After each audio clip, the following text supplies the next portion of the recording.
The menace of Japanese beetles has now become something we brace for like clockwork, every late June or early July through July and August. And the bigger picture is that, as gardeners, most of us don't understand why these things are taking over our gardens or how to stop them.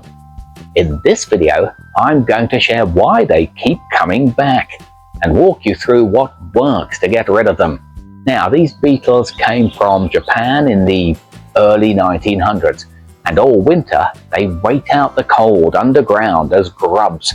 When spring warms the soil, they climb up, feed a little more, and turn into adults, digging their way out around late June or early July.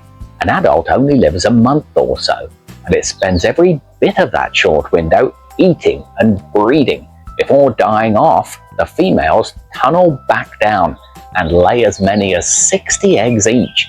Those hatch into a fresh batch of grubs that feed on your grass roots, then burrow deep as autumn cools to wait out another winter.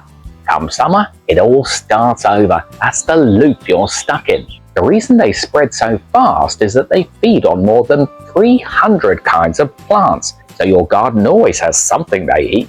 Once one beetle starts chewing, the damaged leaf gives off a scent that draws other beetles in. That's why you'll often find them piled onto one plant, while the plant right beside it sits barely touched. They're also strong flyers and will travel a long way to reach a plant they like. So even if you get rid of every beetle in your garden, a fresh wave can fly in from somewhere down the road.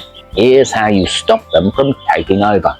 Early each morning, while they're still cold and sluggish, hold a tub of soapy water under each infested branch and give it a shake. The beetles lose their grip, drop straight into the water and drown.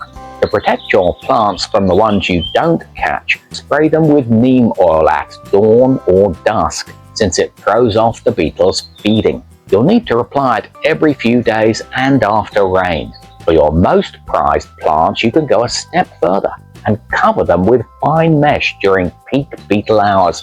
Some gardeners find that it also helps to plant garlic, scallions, or catnip nearby, since beetles tend to steer clear of them.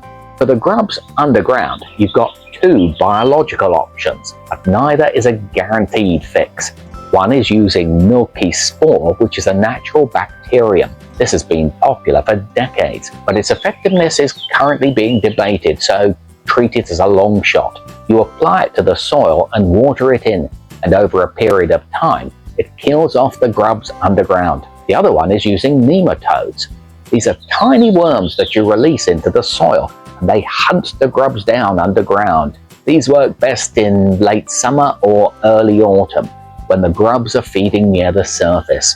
Now, none of these methods will stop the adults flying in from elsewhere, but together they will help you keep their numbers low enough that your garden survives the season.